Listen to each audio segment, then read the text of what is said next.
So, hi, for those who don't know me, my name is Myles Agnew, and the first thing I want you to do is pull out your mobile phone. Just switch it to silent. This is going to be a mobile Q&A session, so I'm going to ask you some questions, and based on the results, I'll tailor the talk to the results. If you're on an Android device, you can simply scan the QR code. If you're on an Apple device, you'll need to type in that URL into your device, and you should be presented with a question and some answers to click on.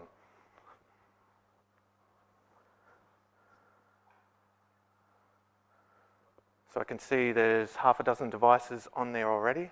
And just the question is, how did you get to WordCamp today if it doesn't show the question? Is anyone seeing a chart? So we've got 10, 16, public transport.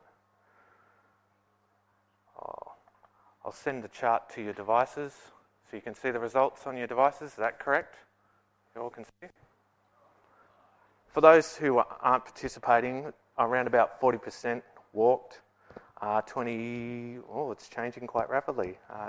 19% used public transport, and 33% used a car. That's a mechanism I'm going to be using for the following of this presentation to get some results. Disclaimer, and being a good security professional, any actions or activities based on the material that's contained in this presentation is solely your responsibility. This presentation is based on my experience. You should seek advice or accept the risk before taking any action based in this presentation. I'm going to show you some frameworks, some exploitation of websites, particularly WordPress, and I just want you to be mindful of that.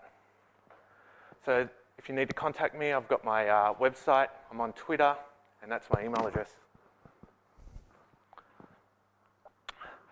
How it all started for me was back in 2003, I owned 3 brands of hosting companies, and this was presented Friday morning on all of my websites.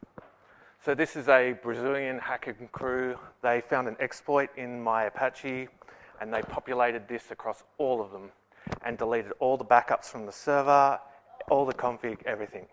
So to recover from this took me about 2 days. So I had backups, of course, but they were off-site, and it was in the days of tape. Like 2003, we had tape library, had to wait. It took about 2 days to fully recover from this. And from this point is where I started to become what they call part of the blue team, which is a defensive team in security professionals.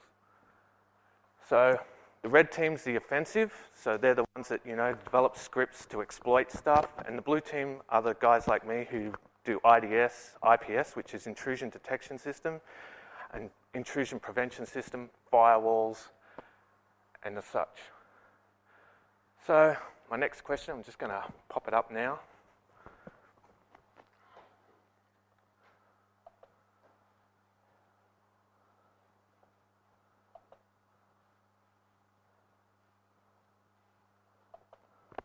So my question is, do you believe you have good security practices when you're online?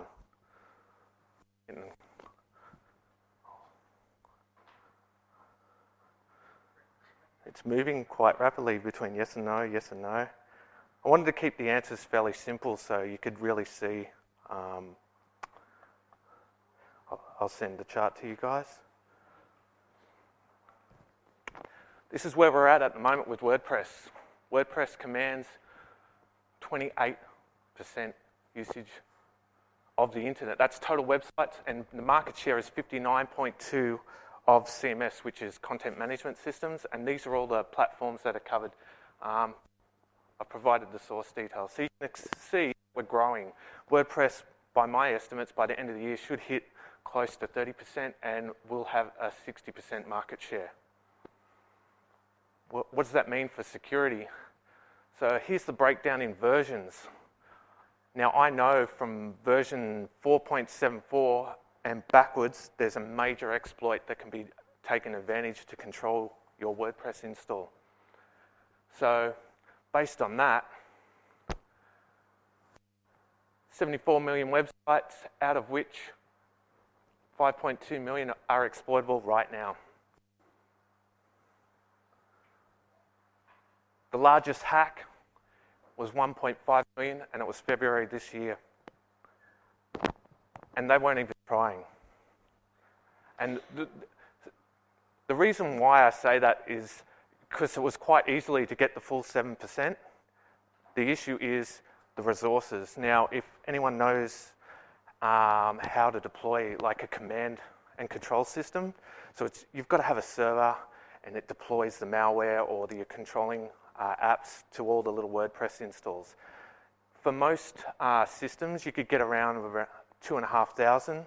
So you could get 2,500 WordPress blogs talking to one command server. These guys were doing about 10,000 and they still wasn't picked up. And this was the breakdown of hacking groups. So you can see over 350K was just one group. And once one group gets in, the rest all follow because they look for the little tags and the little flags that they leave behind. So I'm going to show you some of that later on in this presentation. This happened earlier this week. Coindash.io. It's a Bitcoin exchange. The investors were sending their Bitcoins to the website. They used the website, the wallet address. WordPress was compromised and the address was changed, siphoned out $7 million worth of Bitcoin.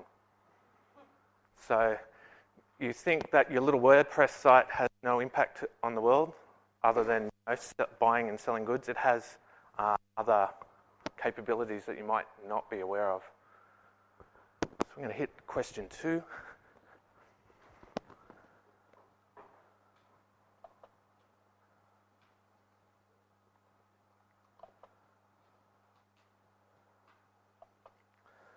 And this one I'm just asking, has your WordPress site ever been hacked?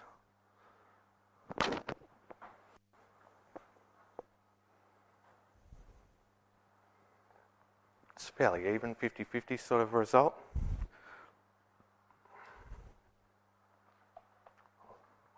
I'll send you the results.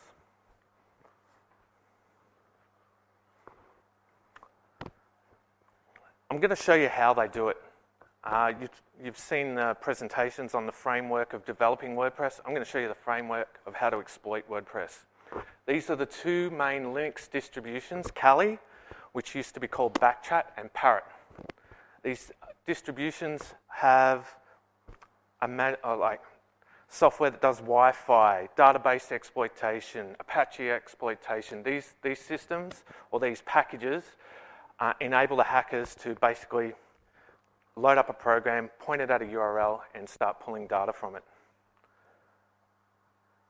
WP Scan is probably one of the best tools that I've ever seen, and it's the same thing that the hackers use. I'm actually part of a security group here in Brisbane, and we meet up once a month, and we play this game called Capture the Flag, and WordPress is the primary platform that we put our little flags in.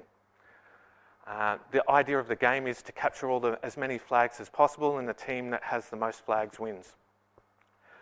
So this scan obviously enumerates user details. Now you can cross-reference this with data as well. So for example, if you were a Dropbox user, a LinkedIn user, I could look at the data from LinkedIn and Dropbox passwords and then enumerate those passwords against your WordPress install if the email address matched. This is the database that, or the term, common vulnerabilities and exposures. This is a whole IT standard. Microsoft have these, Oracle, they're the top 2 companies that have the most exploits at the moment. Everyone has them, so does WordPress. We're lucky enough to only have 30 published so far for 2017, so that averages out once a week.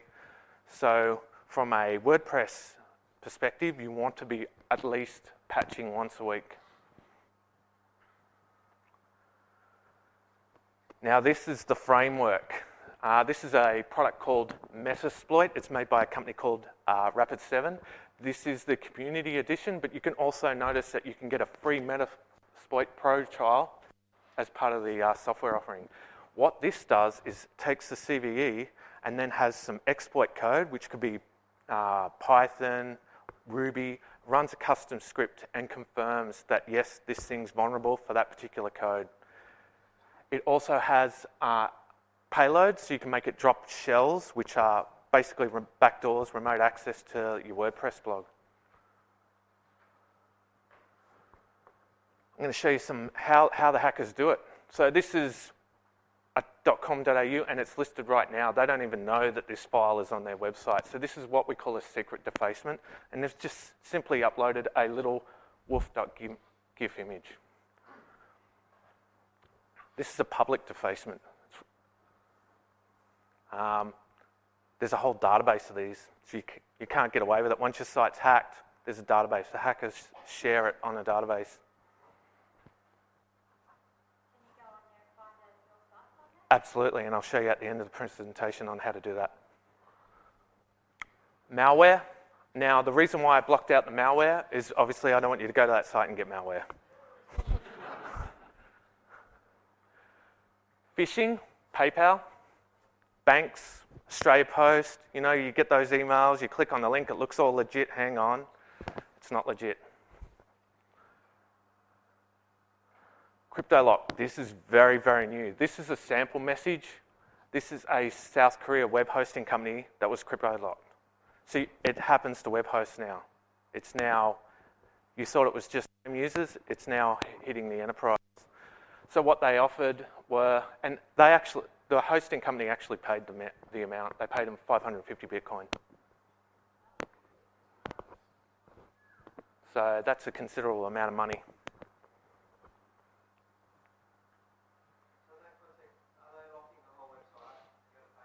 Yeah, unless you've got a backup. And the thing with backups is how quickly you can restore. Another question. Are we up to question 3? That's not just the website, that's the entire server it sits on. So reading it sits on the same shared server.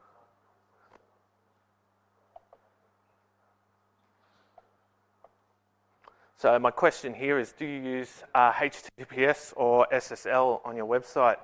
So that's the cryptography that protects you interacting with your website and your website interacting with other websites, backup services. It's really important. So we've got a majority saying yes, which is good. I will send you that.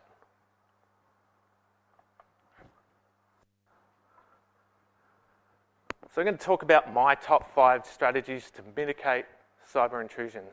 So it's pretty common sense sort of stuff.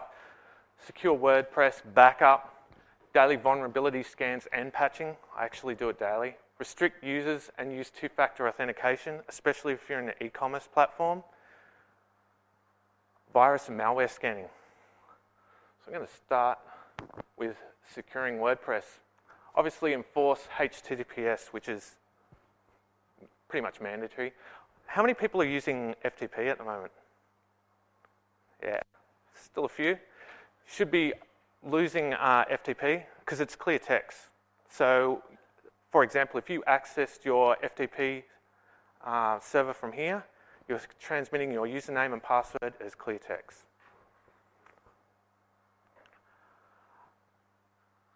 Using TLS SSL for WordPress email. What I mean by that is you can use an external mail provider such as SendGrid, MailJet. There's quite a few. I've got no preference.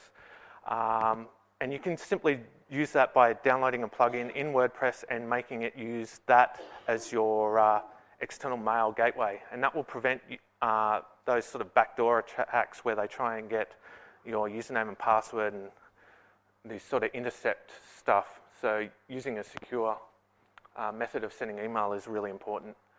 Don't use admin or generic accounts like root, admin, those sort of generic. You'd be surprised how many people still use an admin account. I mean, there's a role called administrator, but what you need to do is make sure that your name and your roles are completely separate, and something random helps as well. Change passwords every 90 days, or when a team member leaves, a lot of people don't think, oh, this person, the last 12 months I've had a couple of people leave my team, and changing the passwords was the next day activity and a checklist of their exit strategy once they left. Application firewalls. Now this is a bit techy, and there is a great one in open source called mod security, and you can buy commercial rules for that, or you can just use the generic rules that come with it. The commercial rules allow up-to-date sort of stuff, as mentioned in the CVEs earlier. So if you had an exploit for a particular plugin, or part of the core mainly is the ones that come on CVEs, it would negate that. So within like 24, 48 hours, they'd have a bit of code in the web firewall that would stop that. Install 2 themes. I see so many people installing like 20 or 30 themes that, depending on how they're coded, they're actually another surface or a vector of an attack. So you want to try and keep it as a minimum, and one of them from repo. And the reason why, you'll hear me harp on about repo, and the reason why I do that is because repo, you have a source of truth, where if you buy off an independent marketplace, you've got no way of, there's no independent checking. When plugins and themes are submitted to repo, WordPress has a team of people looking at these, and they're independently vetted. Keep plugins to a minimum. Plugins and interaction with core WordPress create many surface attacks. There's about 250 plugins that I know of that can basically exploit right now, and you can get admin access to any WordPress site if they're running these particular plugins versions. So it adds the numbers. Yeah, contact me and I'll send you, I'll email you a list. No, it just has to be, it's installed not active. The files just have to be there. So what they do is they hit the file, do an interaction, and then able to upload an exploit. Question 4, cruising along.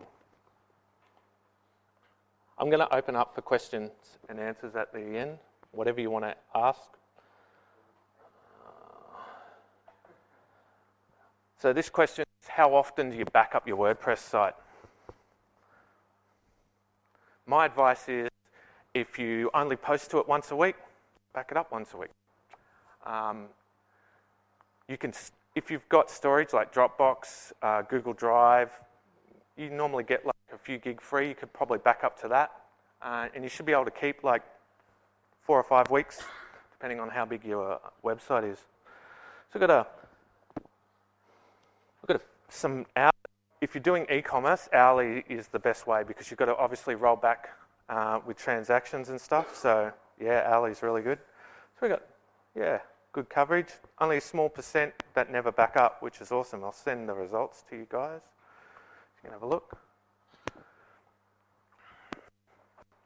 So back up WordPress. Decide on a retention policy, daily, weekly, monthly. Ensure when storing off server. So this means totally off server. Like I mentioned earlier, how I had on server backups and then off server. On server backups just allow me a quicker time to recover. The off server ones take a little bit longer to get hold of and then transmit across, whether it be, Amazon, S3, Dropbox, Google Drive. You've got to factor in that transmission. So make sure that you compress them so it's a lot quicker. Antivirus scanning, I use a commercial product, so I won't mention that. Permission isolated, and what I mean by that is when you send the backup to Amazon, you wait, have a little script that 15 minutes and cancels the user that accessed or the token to drop that file in. So you don't want anyone to be able to modify that file once it's there. So it's really isolating that.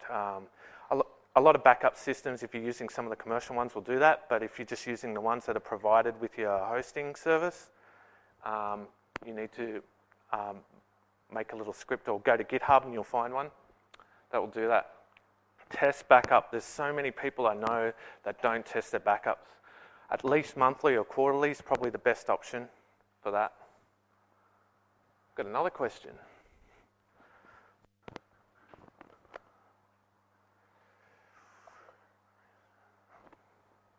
question 5.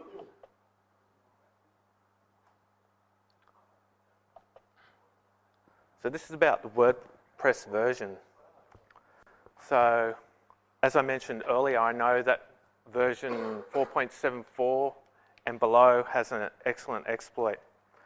And once you know that, you're able to compensate with security measures that stop that.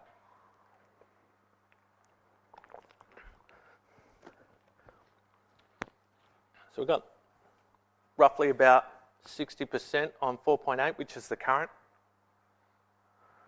I'll send you that.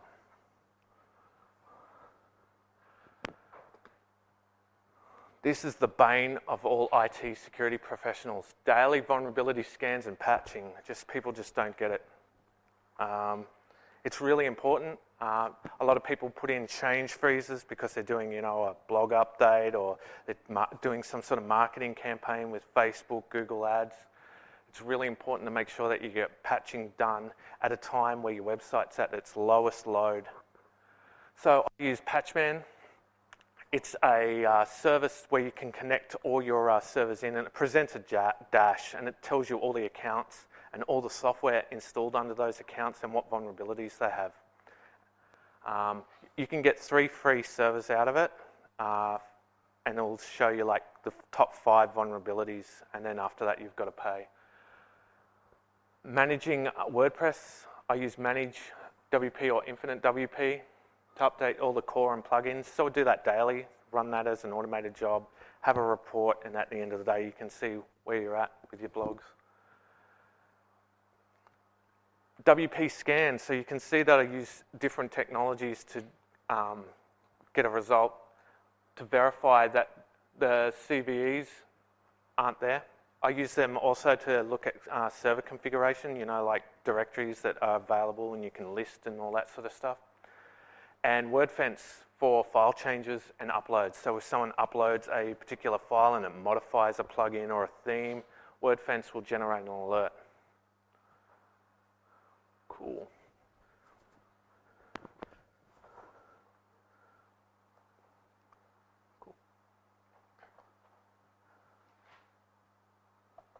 Down to my last question.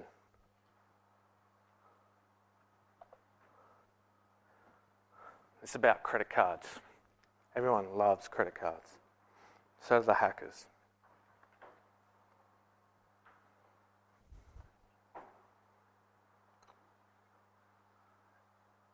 So we've got about 30-40% saying yes, they accept. I'm going to dig a bit deeper on that. So restrict users and use 2-factor. Does anyone here have a PayPal account? Yeah, quite a few people. Do you use 2-factor? Yeah, small majority. So you can enable 2-factor. With PayPal, it's just an SMS. With Stripe, it's actually an app. So you use the Google authentication app.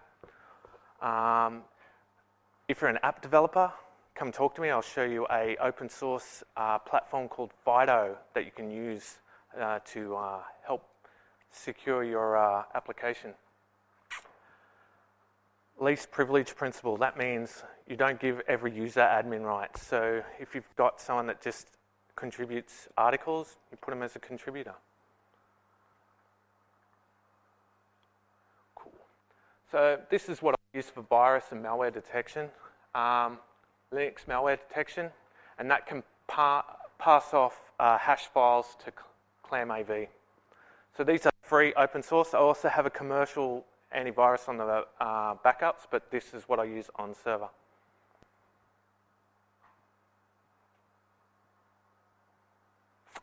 Some helpful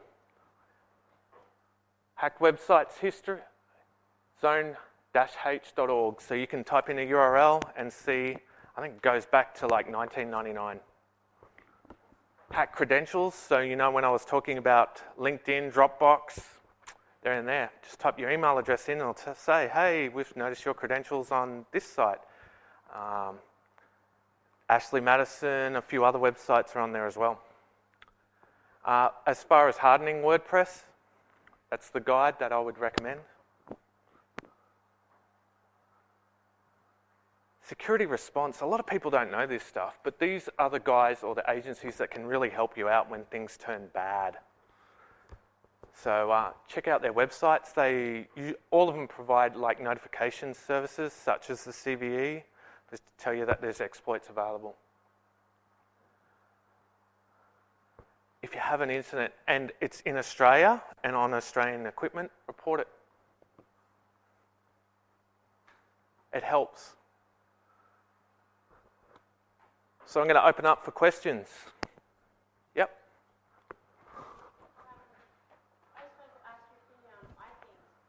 iThemes. Yeah, I am aware of the iThemes security plugin. I don't use it, so I don't really have an opinion. Oh, okay, so it's not that you don't like it, it's just that you haven't... I don't have an opinion. Yeah. Here we go. Yeah. Do you think there's a need for plugins in WordPress to make it secure? If you've got the right security, should WordPress be secure enough? Does that make sense? Yeah.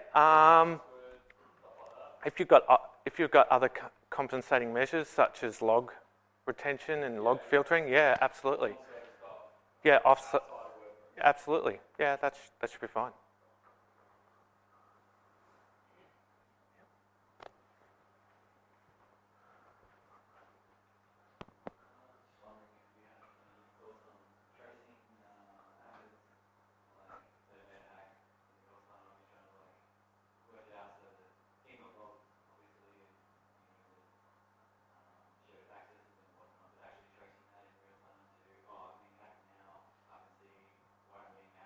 Yep.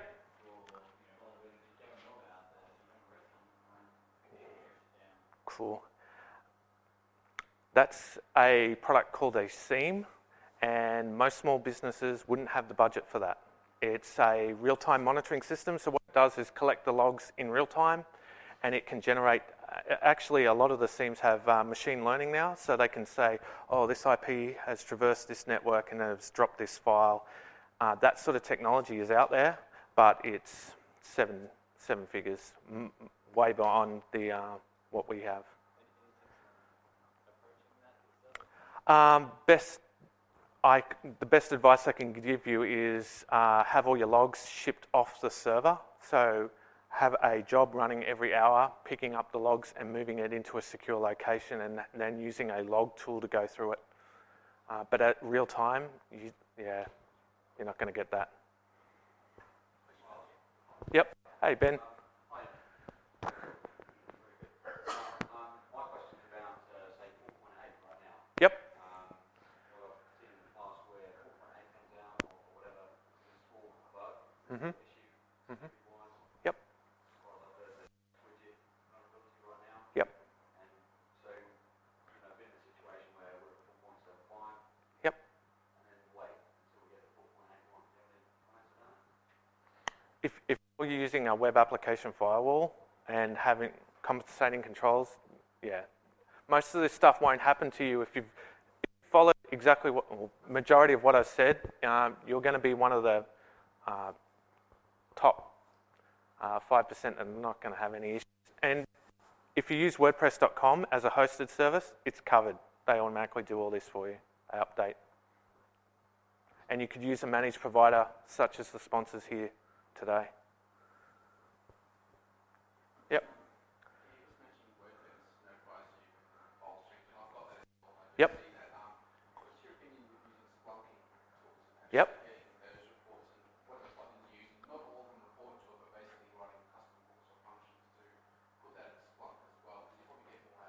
Absolutely. That is the tool that I use as a seam. To get it real time is very expensive. But yeah, if you were just doing one server and wanted a base underline, yeah, Splunk will do that for you. And I'm quite happy to share you how I do that right now. So, yeah, cool. Hey. Hey, yeah.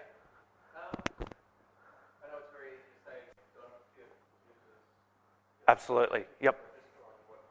Yep. Say you run an e-commerce site, Mm-hmm. give them an account. Yep. It's relevant only very recently for the plugin Wango. What's the name for a plugin? Also known as Splunk.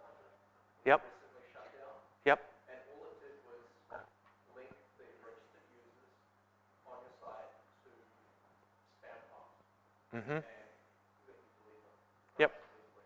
Yep. Do you see a need for a service like that, or another plugin like that to come in and delete these registered users? Probably prevention's better. So there's, if you go to GitHub, if you actually search under my name, I've got a repo of disposable emails. That's the first thing. If you get rid of those, they're the main ones that hackers use. Reputation, I guess, is the other thing. I use a product called MaxMind for e-commerce, and what it does is authenticate the user details on a database with an IP location and does a couple other things based on their credit card. So it does all that. It does it end-to-end solution. But if they haven't made a transaction, you obviously haven't got that data. But you still have those guest users sign up willy-nilly? Like give them new names and their... Yeah, for sure. They usually use like Yahoo, Hotmail, all those sort of freebies, and basically just got to run a purge. The best way is when you send them the first initial email. If that gets a bounce back, then obviously have a hook into your e-commerce platform to remove them. Just for that next one, I presume you talk about GOOP. Yep. Using the database. So MaxMind is a paid subscription service, and they correlate data and aggregate, and they produce it in an API, which means you can plug it into WordPress or any other billing platform, and it'll help. What I was looking at is, I had my own server on there, Mm-hmm. and I was looking at locking a lot of things down to just say Australia only. Absolutely. If you don't export out of Australia, then why would you want to give access outside? The only problem that you've got to be careful of is that it can affect your Google ratings. I've actually seen that happen, that Mm-hmm. India can't see your website. Google will, if you're doing Google AdWords, you'll get penalised, and I've actually had that happen on site. Okay. So I guess the key thing, what I'm suggesting here, is maybe locking down the WP admin, any login, just purely to Australia. Yep. Or use two-factor. Yeah. Well, that as well. But as far as I'm concerned, if locking the admin down from those countries that typically Yep. target. Yep. For sure. That's a good strategy. Yeah. Absolutely. You can handle the user agent. You could deal with the user agent first with Google Bot and Appbot. Cool. Yeah.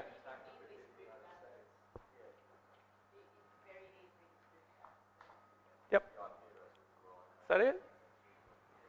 Cool. Capture the flag. Can we join those remotely? Yes. Google hosts them as well. Where are you from?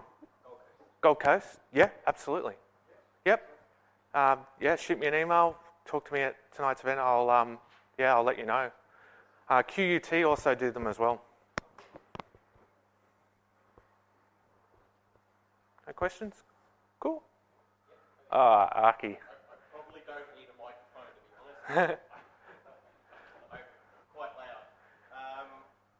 This is probably a question more for the benefit of the other people here. Yep. Why is it important to do virus scans on your backup files that you're exporting out? So, I use Amazon and Dropbox and my own server. So I have a 3-tier system. It's a little bit excessive.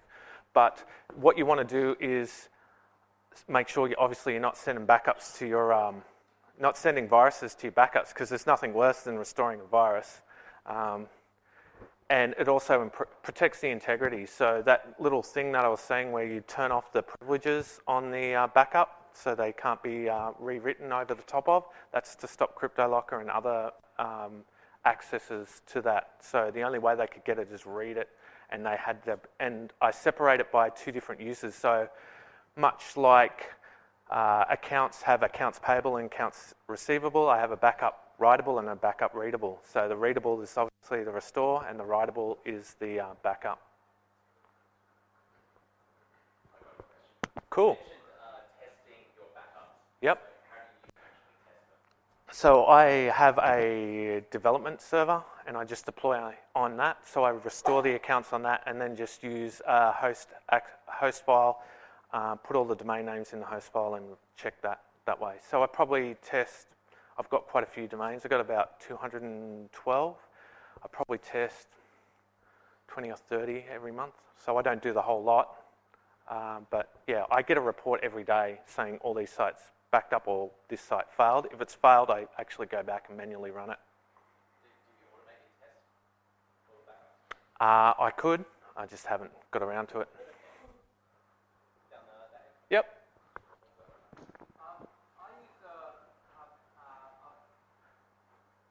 I obscure my login page. Yeah, cool. That's just perfectly. The ones I've used, I keep seeing on support forums that there's ways around it, and I'm just wondering if you've got a great way to hide the login page. HT access.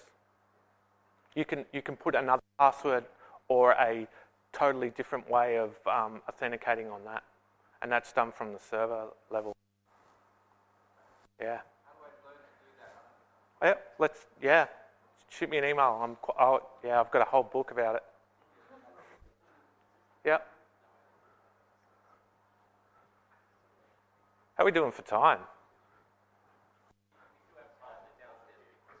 Cool. Okay.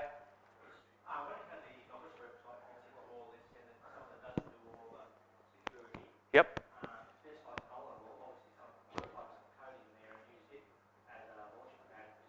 Absolutely. Yep. So my advice to the Novos people is to go to service providers like WP Engine, Kinetics, or WordPress.com. Make them deal with it rather than you.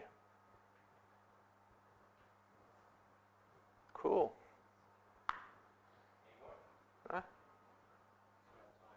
Awesome. Thank you very much. Thank you, Myles. Cheers. Thank you very much. No worries. Thank you.